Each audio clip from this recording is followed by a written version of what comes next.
Hello everyone, welcome to easy Vidya channel. Easy Vidya channel में आपका स्वागत है। आज पढ़ेंगे कामायनी का तीसरा सर्ग, श्रद्धा का कथानक। महाकवि जयशंकर प्रसाद द्वारा रचित कामायनी एक प्रबंध महाकाव्य है। कामायनी में सृष्टि के विकास की कथा है। कामायनी का संदेश अभेदवाद, समरसतावाद और आनंदवाद है। काम गोत्रजा, काम की पुत्री अर्थात श्रद्धा, जिसके नाम से इस महाकाव्य का नाम कामायनी है। प्रलय के बाद मनु चिंताग्रस्त थे। प्रातःकालीन दृश्य देखने पर मनु के हृदय में आशा का संचार होता है। मनु चिंतामग्न बैठे हैं, तभी श्रद्धा का आगमन होता है। श्रद्धा मनु से कहती हैं, हे मानव, तुम कौन हो? सागर के किनारे फेंके गए मणि के समान तेजस्वी व्यक्तित्व वाले तुम इस निर्जन वन में प्रातःकालीन दृश्य का सागर की लहरों से अभिषेक कर रहे हो, ऐसा प्रतीत होता है। तुम इस एकांत स्थल में मधुरता लिए थके हुए संसार के सुलझे हुए रहस्य के समान प्रतीत हो रहे हो। तुम्हारे मुख की संवेदना से ज्ञात होता है कि तुम्हारा चंचल मन व्यथित होकर शिथिल हो गया है। जीवन के संघर्षों से व्याकुल प्रतीत हो रहे हो। करुणामयी सुंदर मौन धारण कर लिया है। श्रद्धा की मधुर वाणी मनु को भ्रमरी के गुंजार सी आनंदमयी प्रतीत हुई। मनु अपने कमल के समान मुख को झुकाए हुए बैठे हुए इस तरह प्रफुल्लित हुए जिस प्रकार प्रथम कवि वाल्मीकि अपने अनायास निकले हुए प्रथम छंद से आनंदित हुए होंगे। इतने मधुर स्वर को सुनकर मनु को बिजली का झटका सा लगा और वो रोमांचित होकर एकटक श्रद्धा की ओर देखते ही रह गए। अर्थात चिंता में बैठे मनु की तंद्रा टूट गई। अपनी सुध बुध खोकर मनु सुंदर गीत सुनने लगे और उनके मन में एक कौतूहल सा उत्पन्न होने लगा एवं उनका मौन भंग हो गया। और सुंदर दृश्य देखकर मनु को प्रतीत होने लगा कि उनके आँखों के सामने एक मायावी दृश्य उत्पन्न हो गया हो। श्रद्धा ऐसी प्रतीत हो रही थी मानो फूलों के वैभव से युक्त कोई लता हो। नीले बादल चांद के आसपास घिराए। श्रद्धा नीले वस्त्रों में गुलाबी आभा लिए हुई थी। उसका शरीर गुलाबी रंग से ओतप्रोत था। ऐसा प्रतीत हो रहा था मानो नीले बादल चांद के आसपास घिराए हों। उसका शरीर इतना सुंदर था कि उसके हृदय के उदात्त गुण, हृदय की पवित्रता उसके शरीर से झलक रही थी। उसमें मधुर भावनाएं विद्यमान थी। श्रद्धा को देखकर ऐसा प्रतीत हो रहा था बसंत के खिले हुए फूलों की सुगंध से युक्त पवन से लहराता शाल वृक्ष का छोटा पेड़ सुगंध फैला रहा हो। उस रमणी के शरीर से बसंत के फूलों सी सुगंध आ रही थी। गांधार देश के नीले रोएदार भेड़ों के चमड़े से बने वस्त्र श्रद्धा ने पहने हुए थे। नीले रंग का मुलायम वस्त्र धारण किए हुए श्रद्धा का सुंदर शरीर कोमल कवच से ढका प्रतीत हो रहा था। जिस प्रकार नीले बादलों के बीच गुलाबी रंग की बिजली कौंधने से चमक उत्पन्न होती है, उसी प्रकार नीले वस्त्रों में गुलाबी आभा बिखेरने वाली श्रद्धा का शरीर अधखुला दिखाई दे रहा था। उसके कारण वो तेजस्विनी प्रतीत हो रही थी। उसके मुख को देखकर, उसके अप्रतिम अलौकिक सौंदर्य को देखकर मनु ठगे से रह गए। जिस प्रकार आकाश में काले बादल छाए हों और उन्हें भेद कर पश्चिमी सूर्य अपनी लाल किरणें बिखेर रहा हो, उसी प्रकार श्रद्धा का सौंदर्य लालिमा से युक्त था। श्रद्धा की सुंदरता अवर्णनीय है। काले घने बादल श्रद्धा के घुंघराले बालों की भांति हैं और श्रद्धा का मुख अस्तांचल सूर्य मंडल के समान है। मनु सोचते हैं कि मानो नीलमणियों के पर्वत पर छोटी सी चोटी पर ज्वालामुखी धधक रही हो, वैसी ही श्रद्धा नीले वस्त्रों में तेजस्विनी की भांति प्रतीत हो रही थी। जिस प्रकार नए नीलम में कोई दाग धब्बा नहीं होता, उसी नए नीलम की तरह श्रद्धा का मुख चमक रहा था। धधकते ज्वालामुखी के समान उसके शरीर का वर्ण और आग की लपटों के समान उसका मुख विस्फोट से रहित सुप्त ज्वालामुखी से प्रभावित प्रतीत हो रहा था। उस नवयुवती के कंधे पर घुंघराले बाल इस प्रकार बिखरे हुए थे मानो नीले बादलों के सुकुमार शिशु चंद्रमा के समीप अमृत पान करने के लिए पहुंच गए हों। और उसके सुंदर मुख पर ऐसी मुस्कान बिखरी हुई थी जैसे एक नए कोपल के पत्ते पर प्रातःकालीन बाल रूप सूर्य की आभा युक्त किरण विश्राम करती हुई अलसाई सी वहीं ठहर गई हो। कवि कहते हैं कि उस नवयुवती का यौवन चिर स्थायी था, मानो संपूर्ण सृष्टि की करुण भावनाओं या संवेदनाओं ने एकत्र होकर शरीर धारण कर लिया हो, और उसका सौंदर्य इस प्रकार अलौकिक था, उसका व्यक्तित्व जड़ में भी चेतनता का संचार कर रहा हो। मन उसके अपूर्व सौंदर्य को देखकर उसे स्पर्श की आकांक्षा से लीन हो गया हो। जिस प्रकार उषा काल की पहली किरण मधुरिम भीगी हुई, आनंद से भरी हुई, लज्जा से युक्त तारों की ज्योति दिखाई पड़ती है, उसी प्रकार वो नवयुवती हंस रही थी। उसका चेहरा लालिमा एवं लज्जा युक्त अपूर्व सौंदर्य एवं हर्ष से भरा हुआ था।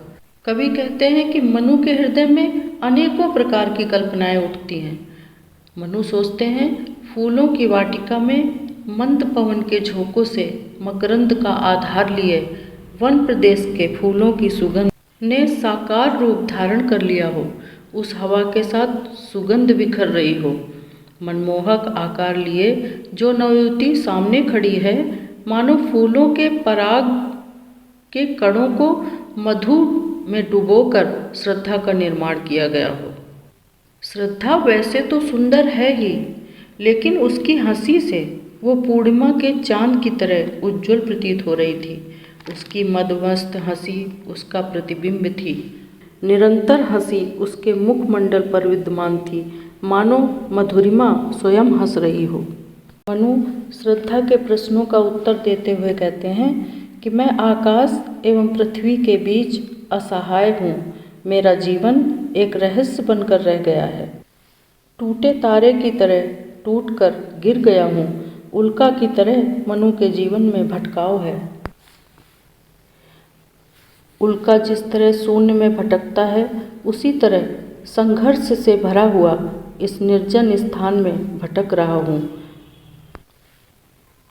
मैं ऐसा दुर्भाग्यशाली पर्वत हूँ जिस पर कोई झरना गिरा ही नहीं।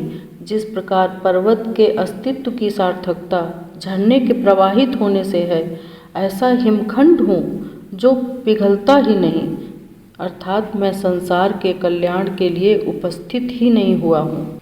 मैं एक ऐसा हिमखंड हूँ जो पिघलकर समुद्र की गोद में नहीं समाया।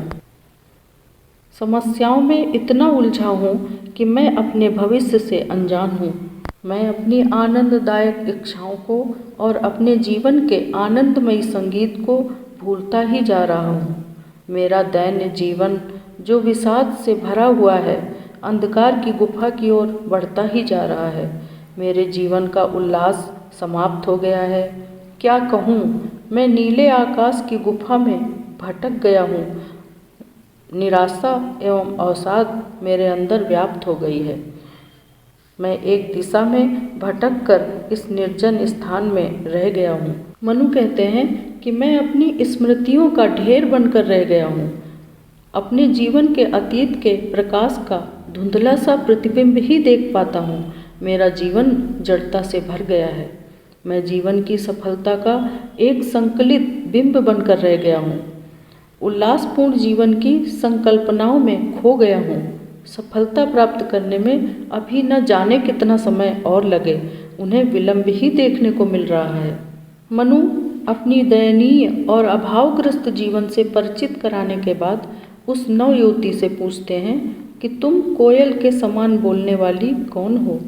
श्रद्धा को बसंत का दूत कहकर संबोधित करते हैं कि कोमल अंगों वाली तुम मेरे जीवन में आशा का संचार करने वाली कौन हो।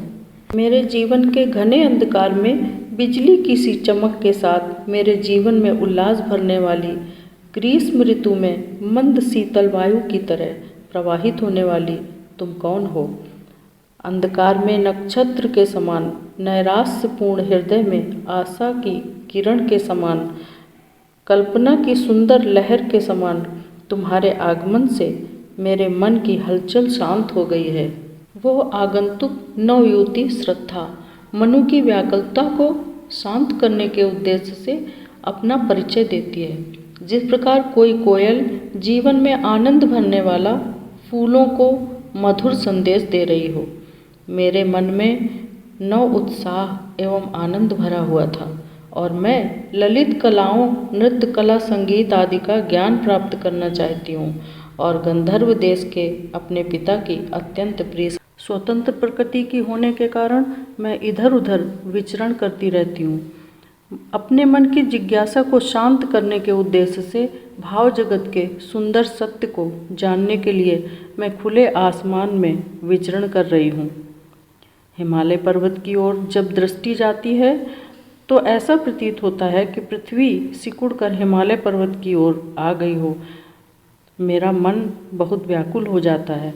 पृथ्वी की कौन सी ऐसी पीड़ा है जिसके कारण पृथ्वी इतनी भयभीत हो गई है और उसके मस्तक पर सिकुड़न दिखाई देती है। श्रद्धा कहती हैं कि हिमालय पर्वत के मौन सौंदर्य की ओर देखने पर कभी कभी ये भी आभास होने लगता है कि इस नीरव सुषमा में कोई न कोई महान और गुप्त संदेश अवश्य है। मेरे मन में ये जानने की इच्छा और सशक्त हो उठी कि आखिर वो संदेश क्या है।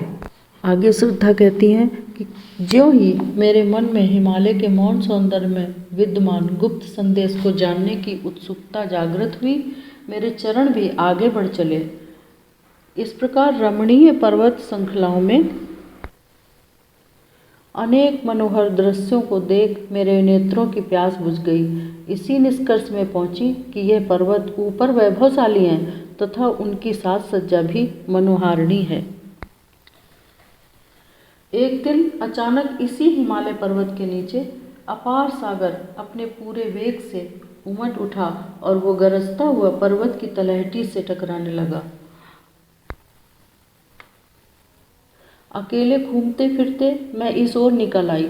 मैंने जब यहाँ पास में ही यज्ञ से बचा हुआ कुछ अन्न देखा तब मुझे ये अनुमान सा होने लगा कि प्राणियों के हित साधन में तत्पर कोई न कोई प्राणी अवश्य जीवित है। मुझे ये विश्वास हो गया कि जल प्रलय के पश्चात मेरे समान कोई दूसरा प्राणी भी जीवित बच रहा है। श्रद्धा मनु को संबोधित करते हुए कहती हैं कि हे तपस्वी, तुम क्यों इतने दुखी और निराश जान पड़ते हो?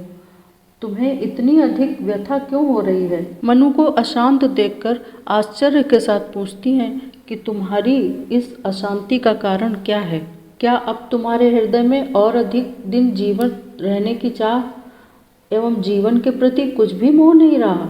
तुम इस प्रकार निराश से बैठे हो। तुम्हारे हृदय की विराग भावना ही सुंदर आकर्षक रूप धारण कर तुम्हें धोखा दे रही है, तुम्हें जीवन से विरक्त बना रही है। कहीं तुम अनुराग के अभाव में विवश होकर त्याग की ओर तो उन्मुख नहीं हो गए? और तुम्हें इन अनुमानित प्रवादों को भूलकर जीवन में पुनः अनुराग करना चाहिए, अन्यथा तुम हमेशा के लिए जीवन के वास्तविक सुखों से वंचित हो जाओगे। श्रद्धा कहती हैं कि तुम पहले से ही अज्ञात उलझनों का अनुमान कर उनसे उत्पन्न होने वाले दुखों की कल्पना मात्र से ही घबराकर कार्य क्षेत्र से विमुख हो गए हो। तुम कहीं इस भय से कि जीवन दुखमय न हो, वे अज्ञात उलझनों की कल्पना कर कर्म क्षेत्र से पीछे तो नहीं हो। श्रद्धा कहती हैं कि ये सृष्टि जो कि अत्यंत सुंदर एवं आकर्षक प्रतीत होती है और जिसमें सभी अनुरक्त हैं, वास्तव में चेतना ब्रह्म का ही रूप है। इसलिए जब ईश्वर स्वयं ही कर्म में लीन है तब उसके द्वारा निर्मित मानव का कर्म से विमुख होना अनुचित ही है। जब परमात्मा एकाकीपन के भार से ऊब गए तब उनकी इच्छा एक से अनेक हो जाने की हुई और इसी अभिलाषा से उन्होंने अपनी माया शक्ति से इस संसार को रच दिया। परमात्मा की आनंदपूर्ण लीला से ही सृष्टि निर्माण होने के कारण यह संसार अत्यधिक सुंदर और आकर्षक प्रतीत होता है।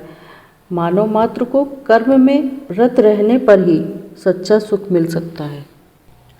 श्रद्धा कहती हैं कि इस सृष्टि की उत्पत्ति पर विचार करते हैं तो ये स्पष्ट हो जाता है कि उसकी उत्पत्ति इच्छाओं से ही हुई है और यह उसका ही परिणाम है। जब मनुष्य को किसी वस्तु की आकांक्षा होती है तभी वो कर्म में प्रवृत्त होता है। इस सृष्टि से भांति भांति की कामनाएं उत्पन्न होकर जगत कर्म क्षेत्र में प्रवृत्त करती हैं, अन्यथा सृष्टि का विकास असंभव था। शुभ कर्म करने से कल्याण होता है, अतः काम का तिरस्कार करना युक्ति संगत नहीं है। तुम वैराग्य धारण कर इच्छाओं का तिरस्कार कर बड़ी भारी भूल कर रहे हो और इससे सुनहरा तुम्हारा सांसारिक जीवन असफल ही सिद्ध होता है। जिस प्रकार रात्रि के समाप्त होते ही सुखद सवेरा आ जाता है, उसी प्रकार दुख के पश्चात सुख का आगमन स्वाभाविक ही है। जैसे उषा का सुंदर तन अंधकार के भीगे आवरण में ढका रहता है, उसी तरह दुख सुख दोनों एक दूसरे से संबंधित हैं और जीवन में दुख स्थायी नहीं है बल्कि उसकी भी एक अवधि है। इसलिए दुख सुख दोनों ही जीवन में क्रमानुसार आते जाते रहते हैं और प्रत्येक मनुष्य को चाहिए कि वो धैर्य धारण करे, दुख में अपना साहस न खो बैठे। मनुष्य को ये विश्वास रखना चाहिए कि जिस प्रकार सघन अंधकार मिटते ही सुखद प्रभात की शुभ्र आभा दृष्टिगोचर होती है, उसी प्रकार दुख रूपी पर्दा हटते ही सुख का नवीन संसार झलक उठता है। तुम जिस दुख को अपने लिए अमंगल समझते हो और जिसे तुम संसार की सभी आपत्तियों का मूल समझ बैठे हो, वो वास्तव में ईश्वर द्वारा ही प्रदत्त है। ईश्वर ही हमें दुख सुख दोनों प्रदान करता है। इसलिए दुख में भी साहस पूर्वक कठिनाइयों का सामना करो। श्रद्धा मनु से कहती हैं कि ये विशाल विश्व वैषम्य से पीड़ित होने के कारण ही स्पंदनशील है। यदि इस जगत में इतनी अधिक विषमता न होती तो फिर उसमें सुख का सर्वत्र अभाव ही हो जाता। वास्तव में स्वयं पीड़ा सहने पर ही मनुष्य को दूसरे का दुख समझ में आ पाता है और वो विशाल जगत आपदाओं से उत्पन्न होने वाली पीड़ा को सहन कर ही सहृदय बन सका है। इसलिए परमात्मा द्वारा दिए हुए दुख को दान समझकर ग्रहण करो। यह मानव जीवन को कोमल उदार और विशाल बनाकर जीवन में मधुरता ला देता है। इसी से मनुष्य प्रगति करने में सफल हो पाता है। श्रद्धा के उद्गारों को सुनकर मनु कहते हैं कि जिस प्रकार वायु के मधुर झोंके मानसरोवर में एक प्रकार की हलचल सी उत्पन्न कर देते हैं, उसी प्रकार तुम्हारी इन बातों को सुनकर मेरे हृदय में उत्साह एवं आनंद के अनेक भाव उठ रहे हैं। इस भीषण जल प्रलय को देखकर मैं इसी निष्कर्ष पर पहुंचा हूं कि मानव जीवन अत्यंत विवशतापूर्ण है और जीवन में सफलता की आशा करना व्यर्थ है, क्योंकि उसका अंत निराशापूर्ण ही होता है। मनु की वाणी सुनकर श्रद्धा कहती हैं कि अरे तुम तो यहाँ तक अधीर हो गए कि अपने जीवन की बाजी ही हार बैठे। जहाँ की वीर पुरुष अपने प्राणों को भी उत्सर्ग कर जिस जीवन की बाजी को जीतने के लिए तैयार रहते हैं, वहाँ उससे तुम यूं ही निराश हो गए हो। इस विश्व में वही विजयी होता है जो बिना किसी भय के अपने प्राणों की बाजी लगाने के लिए तैयार रहता है। जो पहले से ही हताश होकर पराजय स्वीकार कर लेता है, उसे कभी भी कर्मवीर नहीं कहा जा सकता। श्रद्धा कहती हैं कि एकमात्र तपस्या ही जीवन का सत्य नहीं है, अर्थात जगत से विरक्त हो जाना अनुचित ही है और मनुष्य को चाहिए कि इस संसार में लीन रहे। तुम ये क्यों भूल जाते हो कि तुम्हारे हृदय में अनेक मधुमय आशाएं छिपी हुई हैं और तुम्हारा हृदय अनेक मधुर आशाओं का संसार है। अतः स्वयं शक्तिशाली होकर निराशा से घबराकर उठना कदापि उचित नहीं समझा जाएगा। तुम्हारे हृदय में तरल आकांक्षाओं से पूर्ण आशा का आह्लाद सुप्तावस्था में है, अतः उसे जागृत कर कर्मशील बनने की प्रेरणा ग्रहण करो। यह प्रकृति भी अपनी सुंदरता बनाए रखने के लिए उसी प्रकार हमेशा नवीन फूल धारण करती है जिस प्रकार युवतियाँ श्रृंगार करती रहती हैं। प्रकृति रूपी युवती नवीन फूलों से श्रृंगार कर अपना यौवन अक्षुण्ण बनाए रखना चाहती है। उसी प्रकार बासी या मुरझाए हुए फूल तो धूल में मिल जाने के लिए ही हैं, उनसे कभी भी श्रृंगार नहीं हो सकता। मनुष्य को भी चाहिए कि वो अपने हृदय में आलस्य और निराशा की भावनाएं न उठने दे, क्योंकि वे तो जीवन के अनुपयोगी तत्व हैं। उनके कारण मनुष्य कभी भी प्रगति नहीं कर सकता। इस प्रकार मुरझाए फूल जिस प्रकार धूल में मिलकर नष्ट हो जाते हैं, उसी प्रकार मनुष्य को भी अपने हृदय में निराशा को स्थान नहीं देना चाहिए। प्रकृति कभी भी प्राचीनता के इस आवरण को क्षण भर के लिए भी सहन नहीं कर सकती। अनुपयोगी तत्वों को वो नष्ट ही कर देती है। वास्तव में परिवर्तन का अर्थ ही नवीनता है। परिवर्तन आनंद का ही सूचक है और बिना परिवर्तन आनंद प्राप्ति भी असंभव है। जिस प्रकार एक यात्री एक चट्टान से दूसरी चट्टान पर अपने पैर रखते हुए आगे बढ़ता चला जाता है, उसी प्रकार ये सृष्टि भी युगों की चट्टानों पर अपने पद चिन्हों की छाप छोड़ती हुई आगे बढ़ रही है। उसका विकास हो रहा है। युग युग बीतते चले जाते हैं, पर सृष्टि के विकास की गति अवरुद्ध नहीं होती।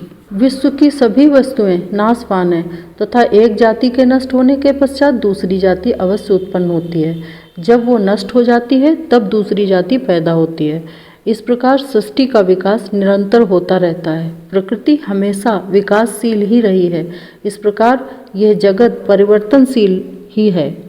कभी भी दुखों से घबराकर विचलित नहीं होना चाहिए। श्रद्धा मनु से कहती हैं कि तुम तो इस जीवन से निराश होकर बैठ गए हो।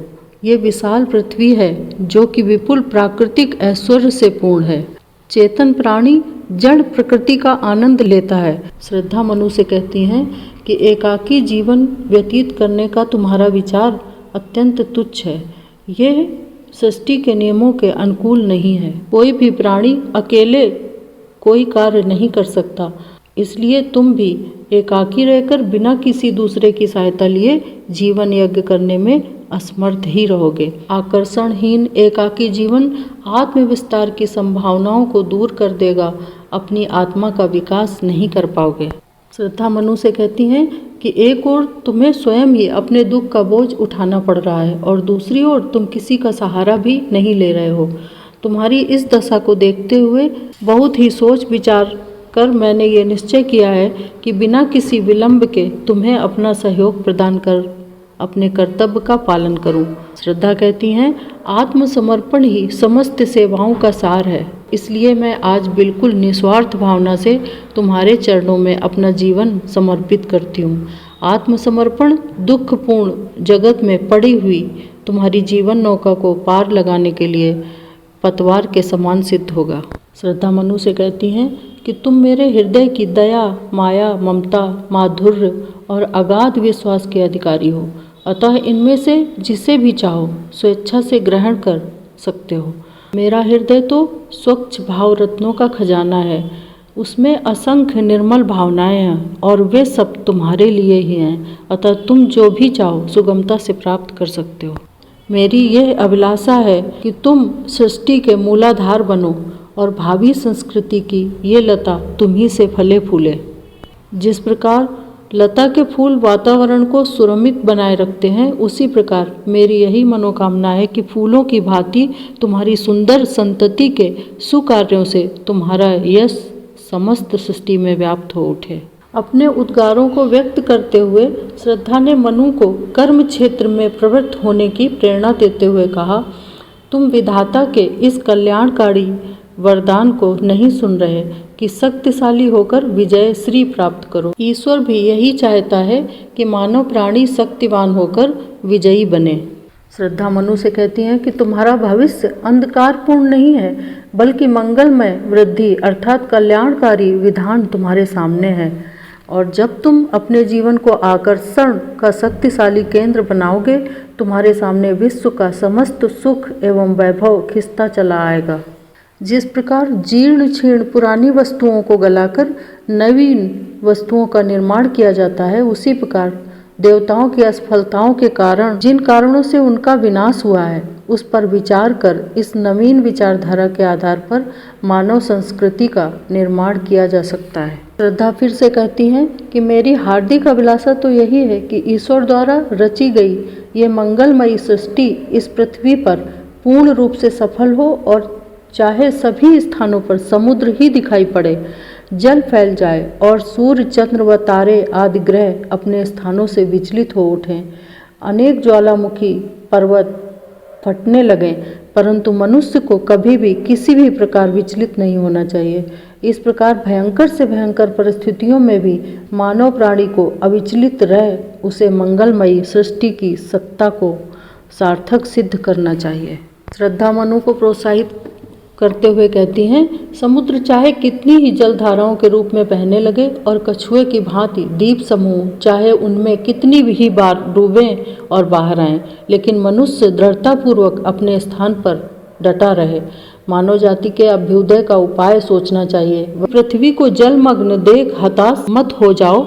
ये जल प्लावन तो सृष्टि के नियमानुकूल ही है और इसमें परिवर्तन का नियम लागू होता है। श्रद्धा कहती है, जिस प्रकार विद्युत कण शून्य में इधर उधर बिखरे पड़े रहने पर कुछ भी करने में असमर्थ रहते हैं, उनका एकीकरण हो जाता है, वैसे ही वे सब मिलकर अगणित लोगों की सृष्टि करते हैं। इसी प्रकार जब तक मनुष्य की शक्ति इधर उधर बिखरी रहती है, तब तक वो अशांत और असहाय सा जान पड़ता है।